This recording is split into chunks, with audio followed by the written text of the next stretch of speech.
Hello students, this is the second video on relations. Okay, in the first video we are discussing the types of relations. Already I have discussed empty relation and the universal relation. Now we go with reflexive relation.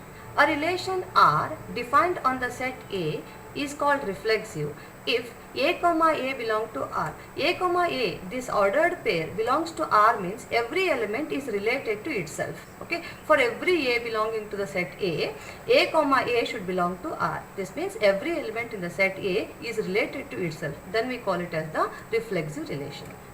Next, I go with the symmetric relation. The relation R defined on the set A is said to be symmetric if an ordered pair A comma B is there in the relation, then its reverse B comma A should be there in the relation. Literally what I can say is, in case A is related to B, then B must be related to A. For example, if I say R is a relation defined as A plus B is 5, like that. Okay, A plus B is 5 means 2 plus 3, 2 comma 3. Okay, it is there. But 3 comma 2, if you take 3 plus 2 is again 5. At that time we say it is symmetric.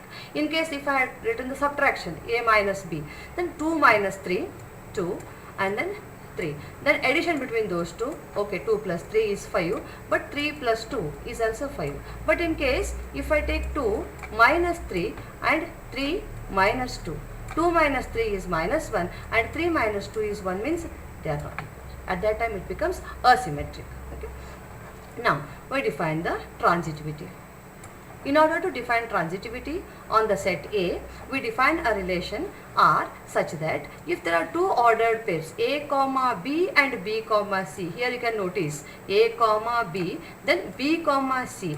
These two ordered pairs are there in the relation means A comma C should be there in the relation.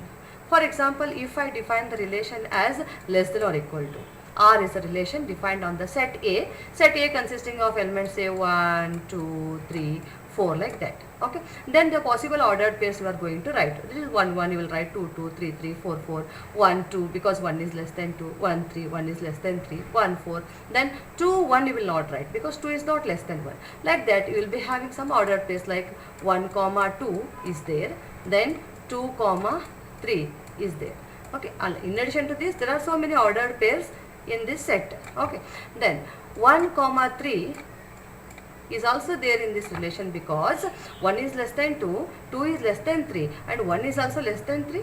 Okay, it includes such ordered pairs. So the relation R defined on the set A is said to be transitive if there exist two ordered pairs A comma B and B comma C in the relation, then A comma C should belong to R. In case if the relation satisfies all these three conditions, then we call it as an equivalence relation. Equivalence relation is said to be the given relation is said to be an equivalence relation if it is reflexive, symmetric as well as transitive. Now I shall see one example. Okay, see this example, second example. The T with a set of triangles in a plane and R is a relation defined that T1 is congruent to T2. One triangle is congruent to another. This is the relation defined. You have to check whether it is an equivalence relation. Yes. Then is every triangle, first I check for the reflexivity. Yes, every triangle is congruent to itself, I can say.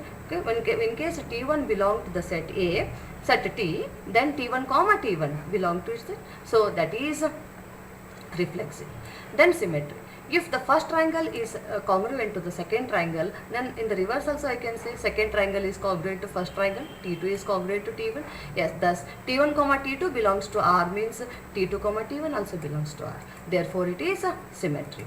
Okay, then I will go with the transitivity. If the first triangle is congruent to second triangle is congruent to third triangle, then obviously I can say first triangle is congruent to the third triangle. Thus transitivity also holds good. Therefore it is reflexive, symmetric as well as transitive means the given relation is an equivalence relation. Okay, now you see one example.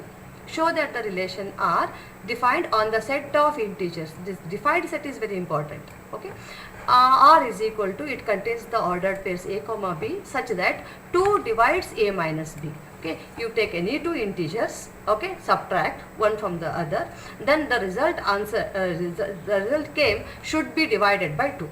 Such ordered pairs we have to select. It is a general question.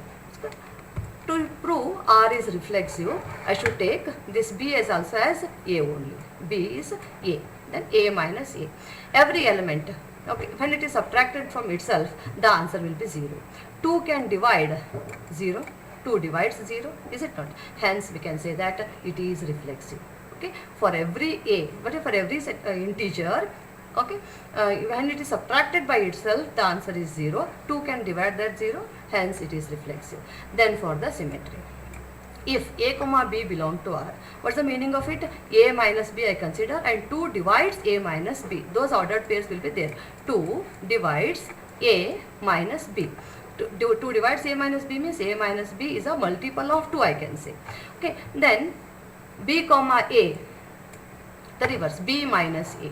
B minus A. Of course, it's negative sign. I can say B, A minus B is a multiple of 2. Then B minus A, how I can write?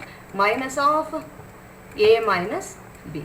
Already I told A minus B is a multiple of 2 means I write it as 2k. Then B minus A is also a multiple of 2. Thus, A comma B belongs to R means B comma A also belong to R. Therefore, R is symmetric. Now, I check for the transitivity. If A comma B belong to R, B comma C belong to R, that is 2 divides, I'll write here, 2 divides A minus C means A comma C should be a multiple of 2. Of course, yes, because A comma B belong to R means 2 divide A minus B is 2k. Then B minus C is 2k as 2 or 2m we can take, multiple of 2. Then when we add them, B we get cancelled, A minus C is a multiple of 2 we will get. That means A comma C is there in the given relation. Thus, it is reflexive, symmetric as well as transitive, hence it is an equivalence relation. Okay. With this, we have come to the end of this chapter, the end of this topic, relations. In the next video, we shall move on to the functions. Okay. Thank you.